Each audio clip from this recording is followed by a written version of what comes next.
So Easter is coming up. To most, this is a day of celebration of the resurrection of Jesus Christ. But where did this come from? How did Easter come about? This video will go over the history of Easter and why you may or may not want to celebrate this holiday. Spoiler alert, this day has very little to do with Jesus. Before we get into it though, I want to quickly mention, as Christians, our number one goal is to bring glory to God and to reach out to lost souls. And if Easter is what it takes to do that, God can use it. But even still, facts are important. Background is important. That's what this video is about. It's not about some technicalities just for the sake of being technical. So if after learning these facts, you still feel comfortable celebrating this holiday with Easter eggs, Easter bunnies, and whatnot, that's your business between you and God. So let's jump in. What is Easter? As I mentioned a little earlier, it's a celebration of the resurrection of Jesus Christ. This holiday includes Easter sunrise services, Easter egg hunting, painting and dyeing of eggs, baking and eating hot cross buns. But unlike most other holidays, it doesn't fall on the same day every year. In fact, it's celebrated on the first Sunday after the full moon of the vernal equinox, also known as the spring equinox or the March equinox. This means that Easter falls sometime between the end of March and April 25th. So why at this time? Why is Easter so closely related to the movement of the sun and the earth? That's because Easter originated as a pagan ritual. Linguistically, the word Easter shares its roots with Ostara, also known as Eostre or Ishtar. Those three words are just different names for the same goddess, depending on that pagan culture. The holiday of Ostara is a pagan holiday, and it's celebrated even today. Depending on the year, it's celebrated sometime between March 19th and the 21st, and it honors their goddess Ostara. To celebrate, pagans put out food such as eggs and sprouts to celebrate the fertility of the land. That's because Ostara, or Eostre, or Ishtar, is a goddess of fertility. Ancient pagans would actually celebrate this holiday by having sex rituals. They'd engage in sexual acts where virgins who represent the goddess were impregnated by priests of Baal. Yes, this is the same Baal, the sun god, that Moses and Elijah preached against. Now, these babies would then be born about 9 months later, around the end of December, when they would celebrate the sun god. Then on the following Ostara day, or Eostre or Ishtar day, these babies would be sacrificed. But why? You may be wondering why, how did something like this become linked with Christianity? This all makes sense if you look at the history of the Catholic Church. At 312 AD, the Roman Emperor Constantine converted from paganism to what's known today as Roman Catholicism. After converting, he tried to Christianize the entire empire, which still mainly consisted of pagans. Of course, people don't just ditch their faiths that easily, and he knew this. So he incorporated several pagan holidays and traditions and made his own holidays. One of them is Easter. Now let's talk about the Easter eggs and Easter rabbits. Where do they come in? Both eggs and rabbits are symbols of fertility. Eggs actually played a big role in the pagan rituals that we spoke about earlier. After sacrificing the babies, they get the blood of the babies and use that to dye the eggs, which were then placed in rabbit nests. This is the origin story of Easter egg hunting. This is some dark stuff. Another Christian holiday that's closely related to Easter is Good Friday. This holiday is simply the Friday before Easter Sunday. And according to most Christians, this is the day that Jesus was crucified on the cross and was buried. But there's a problem with this too. If you turn to John chapter 11, verses 9 through 12, in these verses, Jesus asks a rhetorical question. Are there not 12 hours in a day? Now, logically speaking, if there are 12 hours in a day, there are 12 hours in a night. We know this. In Matthew chapter 12, verse 40, Jesus makes an allusion to Jesus' death and the resurrection to Jonah being in the whale's belly 3 days and 3 nights.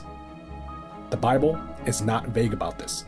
It very clearly states 3 days and 3 nights. So what does this mean? If each day and each night are 12 hours each, 3 days and 3 nights would be a total of 72 hours.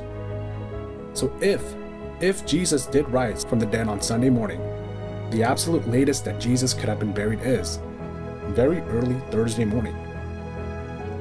Some of you might say, well, maybe it can be a part of Friday, all of Saturday, and a part of Sunday, making it 3 days. As I mentioned earlier, The Bible is not vague at all regarding that part.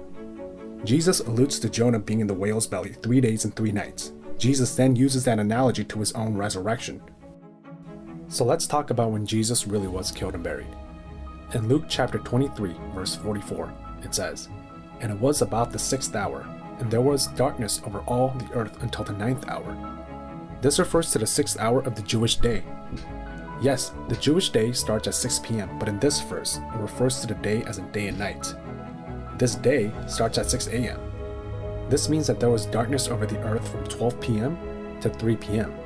3 p.m. is when Jesus gave up the ghost, meaning that he died. Now, referencing that with John 20, verse 1, Mary Magdalene went out to the tomb on the first day of the week when it was still dark, meaning that it was before 6 a.m. So, using our names for the days of the week, this has to be sometime between Saturday 6 p.m. to Sunday 6 a.m., when the sun would rise. And by the time Mary Magdalene came to the tomb was empty. This is a Resurrection Sunday. Then, putting this together with Luke chapter 23 verse 44, this has to mean that Jesus was buried at around Wednesday night. By now, some people might be saying, wait, but John 19:31 says that the next day was a Sabbath. So doesn't that mean that the crucifixion had to be on a Friday, since the Sabbath would be a Saturday? This is a good point, but there's one key difference. This Sabbath is not the ordinary Sabbath. Verse 31 says that this was a high day. With a simple Google search, we know that to the Jews, the high day was not the regular Sabbath, but rather an annual holiday. We can also see this in Leviticus chapter 23 verses 5 through 8. The Passover is a one-day observance. It happens on the 14th day of the first Jewish month. It's then followed by 7 days of eating unleavened bread. That day after the Passover day, thus the first day of the days of unleavened bread, is referred to as the high day. That's what John 19 is referring to when it says Sabbath. So Jesus was not crucified and buried on Good Friday.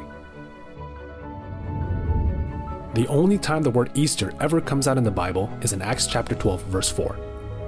Some of you may have noticed that the verses I read from are from the King James Bible. Now the KJV says, "And when he had apprehended him, he put him in prison and delivered him to 4 quaternions of soldiers to keep him, intending after Easter to bring him forth to the people." Other Bibles, instead of Easter, say Passover. And for those who are aware of the paganistic background of Easter, the KJV comes under attack as supporting paganism for using the word Easter. After all, the other versions use Passover. That's obviously the correct term then, right? This cannot be further from the truth. The key here is to look at the context of these verses.